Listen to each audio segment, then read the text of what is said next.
क्षमा प्रार्थना कले सांसद अनुभव महांती। तो गत 3 दिन तले घटी जाइतिबा घटना सांबादिक को दुर्व्यवहार करिथिबा घटना रे से आज क्षमा प्रार्थना करिसंती। तो सांबादिक मानकर चापरे आज से क्षमा प्रार्थना करने को चाहिए कहीं ऊपर चाप पड़ता समस्त सांबादिक माने मेली करथिले आ सांबादिक ना रे एतला दिया जाइथिला। तो कौन कहले कौन कही भूल मागिले तो आसंतु जानिबा।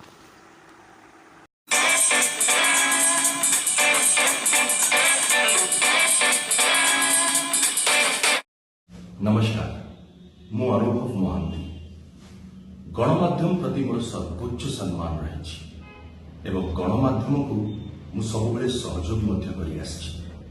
किंतु एक 2 दिन तले केन्द्रापड़ा ठारे ओटीवी जड़े सांबादिक को नहीं दुर्भाग्यजनक घटना मत व्यथित कर उद्देश्यमूलक नथिला कि मु एहा चाहिबी नथिली।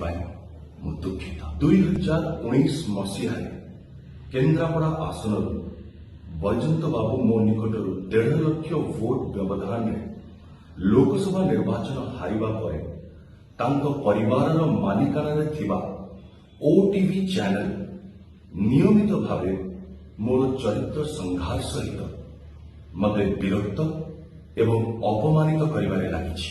वैजंत बाबू एमिति न करिबा पई मु आपनको विनम्रतार सह अनुरोध करुछि। वैजंत बाबू केन्द्रापड़ा वासींकर सेवा करने समय दया करी मते एमिति अजथा हैरान करंतु नाही। केन्द्रापड़ा वासींकर मु सेवा करुछि आउ करि चाहिथिबि। जय सिद्ध बलदेव जी। तो फ्रेंड्स वीडियोटी केमिति लागला निश्चिंत मतामत देवे। वीडियोटी भल लगी गोटे गोटे लाइक करूँ, शेयर करने को जमा भी भूलुनि और निश्चिंत भाव में कमेंट करूँ। अनुभव महांती जो क्षमा प्रार्थना कले ठीक कले कि कौन कले निहाती भाव में कमेंट रे जणाई दिंतु। तो फ्रेंड्स जदि आपण मैंने प्रथम टाइम आम चैनल को विजिट करिसेंती तो प्लीज़ गोटे गोटे आप सब्सक्राइब कर दिंतु आ बेल आइकन क्लिक कर दिंतु कहीं जो वीडियो अपलोड करूँ आप फास्ट देखिपारे।